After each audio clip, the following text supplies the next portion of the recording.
Bonsoir, Soumeya Naaman Ksous, sociologue, article paru dans le site d'information Le 360 du 9 octobre 2020. La drague. La drague.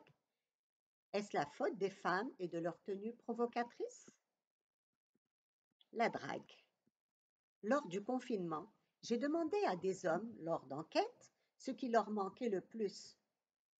La réponse de nombreux jeunes hommes était Tloata, madame, Tloata Oustada, Tloat la drague. Les jeunes disent, les jeunes hommes, certes, il y a Internet, mais ça reste virtuel. Un jeune homme me dit, c'est pas comme si je voyais le hama, madame, si je voyais la viande se dandiner devant moi. Que de jeunes étaient frustrés, privés de cette activité si prisée, de ce sport national. La drague, très prospère dans notre société, s'est intensifiée avec les réseaux sociaux. Mais parlons de la drague dans l'espace public. Comment la nommer en arabe dialectal? Tlouat, tourner autour. Nougan, sorte de harcèlement. Tbisbis vient du son avec lequel on drague les femmes dans la rue. Tanab, Tanab vient de Niba. Et je vous envoie à mon article sur le 360 du 6 septembre 2020 pour savoir qui est Niba. Un profil intéressant à connaître. Il y a aussi Siada, la chasse ou la pêche. Le dragueur est un prédateur à la recherche d'une proie. L'objectif n'est pas toujours d'aborder une femme en respectant sa dignité. Souvent, c'est juste pour s'amuser, passer du temps, humilier et surtout frimer, genre Zama, je suis très viril, en présence des amis. Quand les jeunes sont en bande, la drague devient agressive, pouvant aller même jusqu'aux attouchements. La drague est si importante qu'on lui consacre de nombreuses expressions célèbres utilisées par les dragueurs. Il y a les compliments. On ne te voit pas, beauté? Juste ton numéro de téléphone est une expression courante. La gazelle, le ghzala, si courante par exemple à Marrakech, jusqu'à la violence verbale si le dragueur se fait remballer par la femme draguée. La drague s'exprime telle la poésie avec des rimes. Kenshi ou lenji, façon de dire es-tu libre, ou juste seulement pour faire le malin. Kullek zbida, umnin nbda. Tu es tendre tel que le beurre, par où je t'entame. Kullek tfah, ma kain ma yitlah.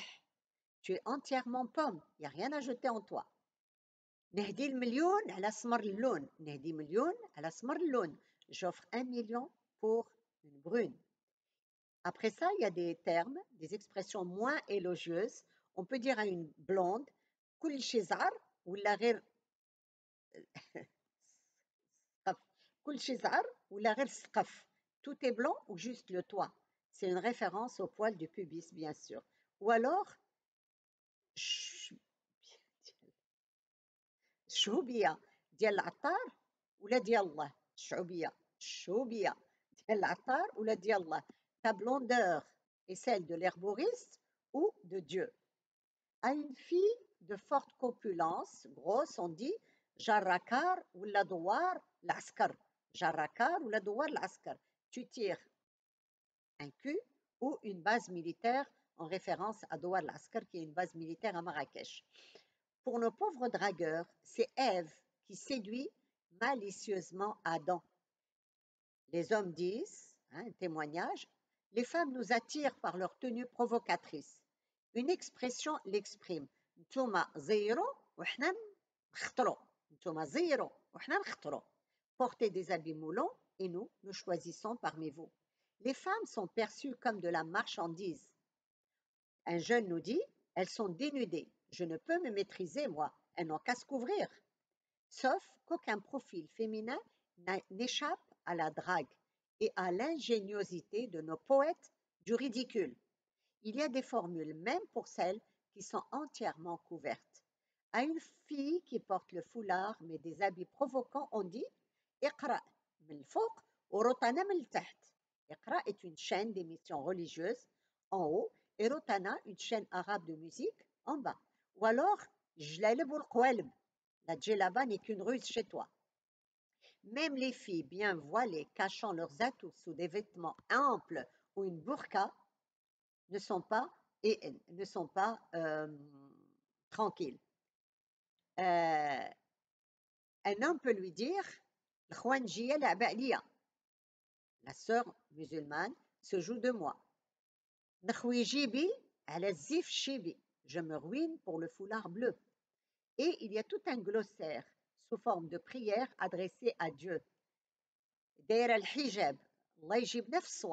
Tu es voilé, Dieu m'indique les bonnes manières avec toi.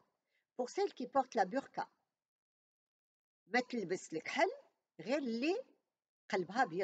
ne met le noir que celle qui a le cœur blanc. Ou alors on va lui dire, Dieu me donne une hlila, c'est-à-dire une femme légitime. Dieu me donne une hlila comme toi pour me réveiller à la prière de l'aube. Ou alors que Dieu me donne une hlila comme toi pour faire la prière du maghrib avec moi.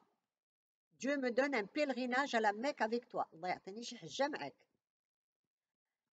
Si la fille est avec sa mère, ou une femme pouvant être sa mère, on va lui dire Dieu me donne une belle-mère comme toi à emmener à la Mecque. Donc, la drague ne dépend pas des habits des femmes, mais d'une mentalité. Elle prive les femmes de leur liberté, les plonge dans un profond malaise. Un homme peut aborder une femme avec respect, c'est acceptable, mais si elle refuse, il se doit de la laisser tranquille. Sinon, ça devient du harcèlement. Il y a une très grande différence entre courtiser et draguer. Harceler, traquer, agresser, violenter. Pour les femmes, la drague est une forme de violence. Maha nous dit, les femmes souffrent terriblement de la drague. N'importe qui se permet de t'aborder, de te persécuter, à pied, en moto, en voiture. Les dragueurs nous asphyxient et détruisent notre bien-être.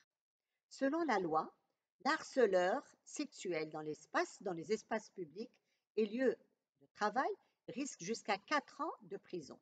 La MIA nous dit, tu ne fais pas 1 mètre dans la rue sans être harcelé. Tu vas appeler la police à chaque pas? Il me faut un garde du corps pour marcher tranquillement. Les hommes vous disent, l'homme est faible face à la femme. Dieu l'a créé ainsi, dit-on. Est-ce Dieu ou l'éducation?